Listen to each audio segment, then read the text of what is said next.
तो हम लोग जानेंगे अर्थव्यवस्था में चक्रीय प्रवाह क्या होता है। तो इसमें अगर बात किया जाए तो एक उपभोक्ता होता है, एक उपभोक्ता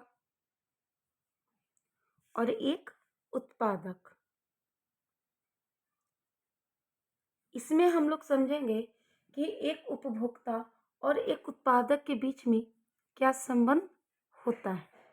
ठीक है, यहाँ से हम लोग जानेंगे कि एक उपभोक्ता और एक उत्पादक के बीच में क्या संबंध होता है।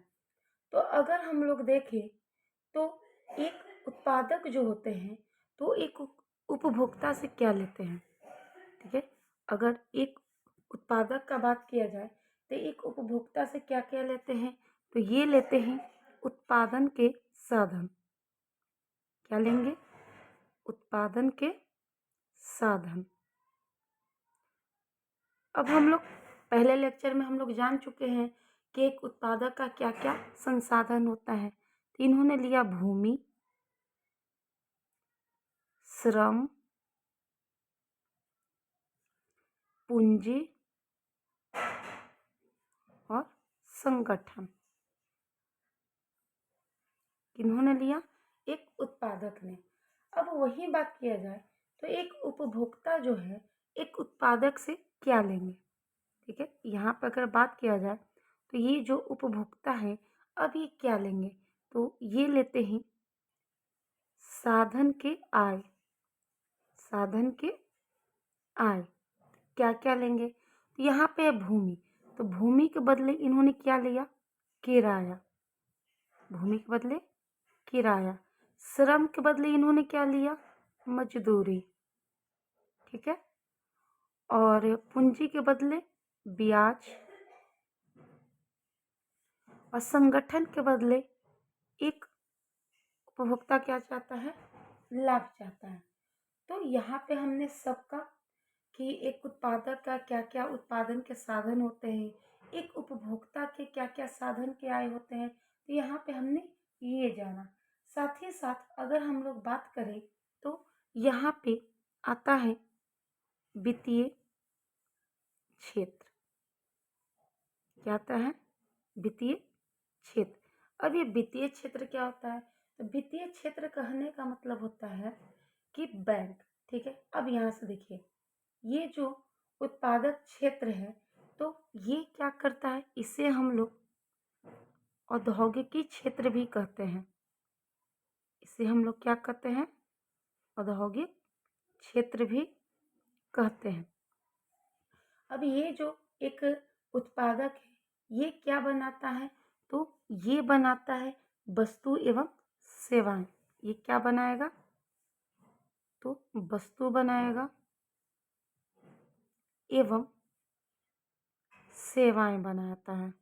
कौन बनाता है? तो एक उत्पादक। एक उपभोक्ता जो होते हैं इसे पारिवारिक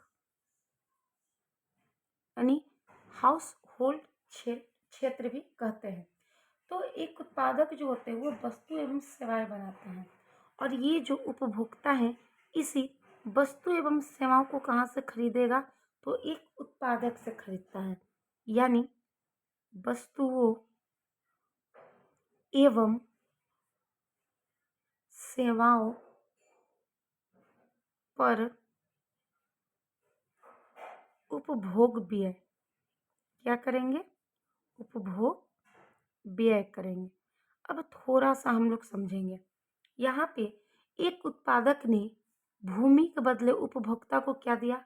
किराया दिया। श्रम के बदले इन्होंने क्या दिया? मजदूरी दिया। पूंजी के बदले ब्याज, और संगठन के बदले लाभ।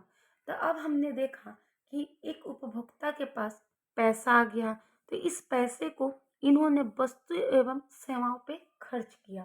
तो खर्च करेंगे तो बताइए यहाँ पे एक उत्पादक और एक उपभोक्ता के बीच संबंध बना कि नहीं बना। ठीक है, अब इसी बीच में आती है सरकार। इसी बीच में कौन आती है? सरकार आती है। तो देखिए सरकार जो होता है तो उपभोक्ता को, ठीक है, ये ट्रांसफर पेमेंट करता है। अगर हम लोग पहले देखें तो एक उपभोक्ता सरकार को क्या देती है? टैक्स देती है। और एक उत्पादक भी सरकार को क्या देती है? टैक्स देती है। ठीक है। इसके बदले सरकार जो है उसे यानी कि उपभोक्ता को ट्रांसफर पेमेंट करती है। क्या करती है? ट्रांसफर पेमेंट करती है। अब यहाँ की ये ट्रांसफर पेमेंट क्या है? तो ट्रांसफर पेमेंट कहने का मतलब होता है कि जैसे वृद्धा पेंशन हो गया, स्कॉलरशिप हो गया, यानी ऐसा पेमेंट जिससे सरकार को कोई भी बेनिफिट ना हो, उसे क्या कहते हैं? Transfer payment. वहीं पे जब एक उत्पादक सरकार को टैक्स देती है तो सरकार उस उत्पादक को सब्सिडी देती है। क्या देती है? सब्सिडी। सरकार इसे क्या देती है? सब्सिडी देती है। अब ये सब्सिडी क्यों देती है? तो जितना ज़्यादा सब्सिडी सरकार एक उत्पादक को देगी उतना ही ज़्यादा हमारे यहाँ पूंजीपति देश बनेगा और वो ज़्यादा से ज़्यादा औद्योगिक क्षेत्र हमारे यहाँ स्थापित कर पाएंगे। अगर इसी के बीच में कहा जाए तो यहाँ पे बाहरी क्षेत्र भी आते हैं। बाहरी क्षेत्र, बाहरी क्षेत्र कहने का मतलब होता है विदेशी देश। ठीक है। तो एक उत्पादक का बाहरी क्षेत्र से क्या संबंध होता है? तो यहाँ पे है कि बाहरी क्षेत्र से हम लोग क्या करते हैं, यानी एक उत्पादक क्या करेगा? आयात। क्या करता है? आयात, जिसे हम लोग इम्पोर्ट कहते हैं। जिसे हम लोग क्या कहते हैं? इम्पोर्ट कहते हैं।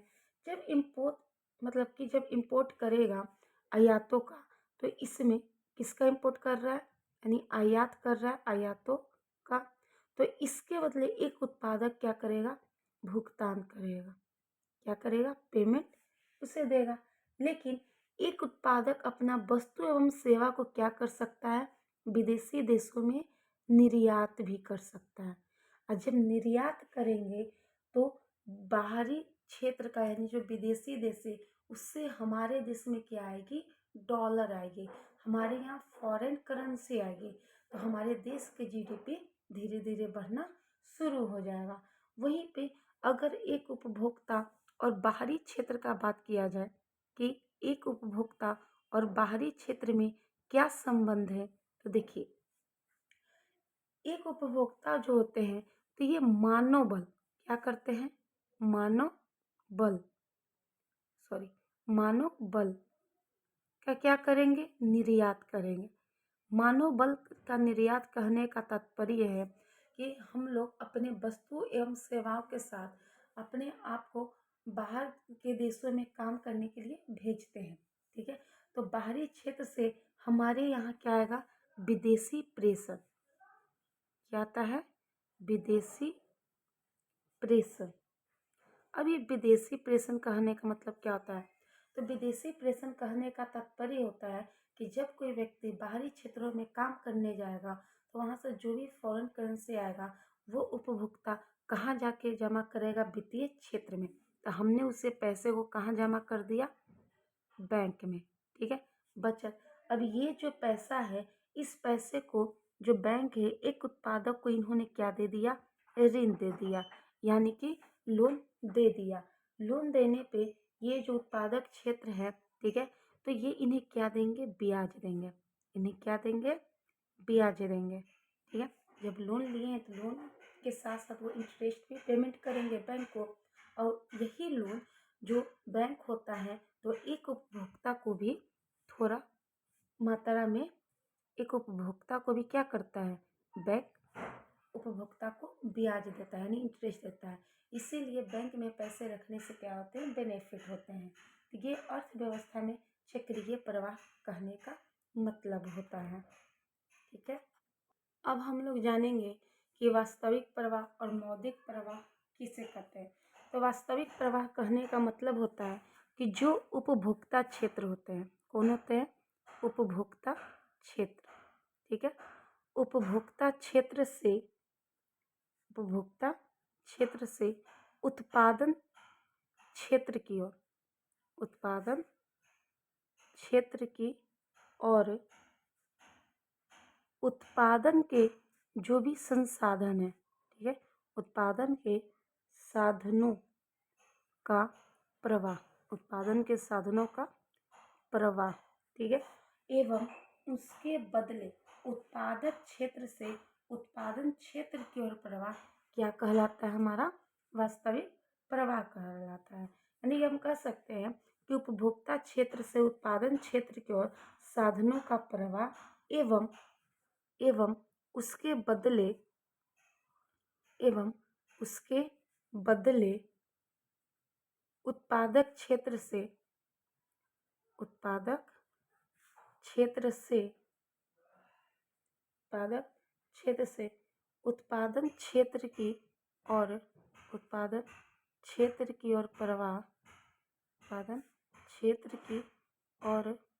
प्रवाह हमारा क्या कहलाता है?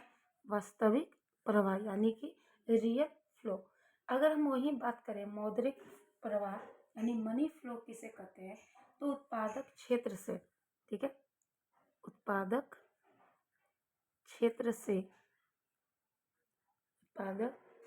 से साधन आय का उपभोक्ता क्षेत्र की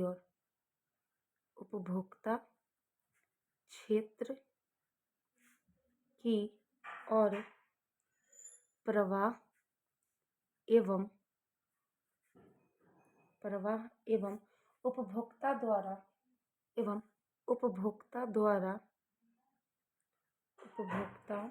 द्वारा वस्तुओं एवं सेवाओं पर किया गया व्यय, ठीक है, इसे हम लोग क्या कहते हैं? मनी फ्लो, यानी कि मौद्रिक प्रवाह। अगर हम लोग अंतर्राष्ट्रीय, ठीक है, अगर हम लोग अंतर्राष्ट्रीय आर्थिक संबंधों के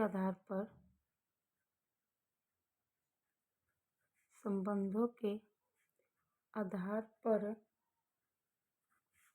अर्थव्यवस्था का प्रकार देखें, अर्थव्यवस्था के प्रकार देखें तो यह दो प्रकार का होता है। कितने प्रकार का? दो। एक होता है ओपन इकोनॉमिक, एक होता है क्लोज्ड इकोनॉमिक। अब ये क्या होता है?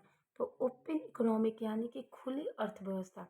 तो खुली अर्थव्यवस्था कहने का मतलब होता है जहाँ आयात एवं निर्यात दोनों होते हैं, आयात एवं निर्यात दोनों होते हैं। और क्लोज इकोनॉमी यानी बंद अर्थव्यवस्था कहने का मतलब कि जहाँ आयात एवं निर्यात नहीं होते हैं, ठीक है। तो ये अंतर्राष्ट्रीय आर्थिक संबंधों के आधार पर अर्थव्यवस्था के कुछ प्रकार है।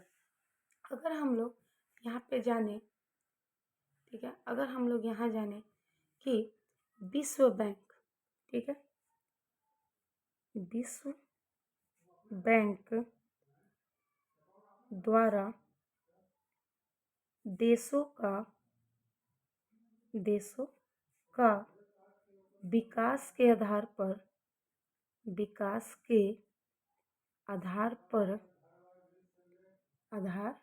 पर वर्गीकरण कैसे किया जाए, ठीक है। तो हमने विश्व बैंक द्वारा देशों के विकास के आधार पर भी हम आपको वर्गीकरण करके बताते हैं। देखिए, सबसे पहला होता है लो इनकम। लो इनकम कहने का मतलब होता है कि जिसमें न्यून आय हो वाले देश, यानी कि बहुत कम इनकम वाले क्या है इसमें देश शामिल होते हैं। इसमें कहा जाता है इसमें प्रति व्यक्ति आय डॉलर 1085 या उससे भी कम होगा, ठीक है। डॉलर में कितना होगा? 1085 या उससे भी कम होगा। ऐसे देश में क्या कहते हैं? लो इनकम वाले देश। अब कहा जाए कि ये किन किन देशों में है, तो एक है सोमालिया, आप मैप में देखिएगा तो सोमालिया देश आपको मिल जाएगा, ठीक है। अफ़गानिस्तान, जाम्बिया, ये सब देश जो हैं जो लो इनकम वाले देश हैं। अगर हम लोग बात करें लोअर मिडिल इनकम वाले देश, ठीक है, ये सब देश का अगर हम लोग बात करें तो इसमें कहा जाता है कि जो प्रति व्यक्ति आय है, ठीक है, क्या है, प्रति व्यक्ति आय है, ये कितना होना चाहिए, तो $1086 से $4255, अगर इतना रहे तो ये लोअर मिडिल इनकम वाले देश होते हैं। इसमें अगर एग्जाम्पल का बात किया जाए तो इसमें भारत आते हैं, पाकिस्तान आएगा, बांग्लादेश आएगा। ये सब देश हमारे कैसे हैं, लोअर मिडिल इनकम वाले। अगर हम लोग बात करें अपर मिडिल इनकम वाले देश, तो इसमें प्रति व्यक्ति आय क्या होती है, तो इसमें प्रति व्यक्ति जो आय होगी वो $4256 से लेकर $13,205 तक होगा, ठीक है। इसमें आपका आ जाएगा साउथ अफ्रीका, ब्राज़ील आ जाएगा, ठीक है। इसमें चीन देश आपका आ जाएगा। ये सब कैसे हैं, तो अपर मिडिल वाले इनकम वाले देश हैं। अगर हम लोग हाई इनकम का बात करें, ठीक है, कि हाई इनकम वाले देश कौन कौन है, तो हाई इनकम वाले देश का अगर बात किया जाए तो इसमें जो प्रति व्यक्ति आय होगा, प्रति व्यक्ति आय जो होगी वो कितनी होगी, तो ये $13,206 से 206 तक या उससे भी अधिक होगी, या उससे भी क्या होगी, अधिक होगी, ठीक है। तो ये हाई इनकम वाले देश हैं। और इसमें अगर एग्जाम्पल का बात किया जाए तो यूके हो गया, यूएस हो गया, नॉर्वे हो गया, ठीक, यूएसए, नॉर्वे हो गया, ये सब हमारे देश हैं। तो आज हम लोग का इंट्रोडक्शन चैप्टर कंप्लीट हो गया है। कल के लेक्चर में हम लोग इन्फ्लेशन यानी मुद्रास्फीति के बारे में पढ़ेंगे। Please like and subscribe and comment भी करें।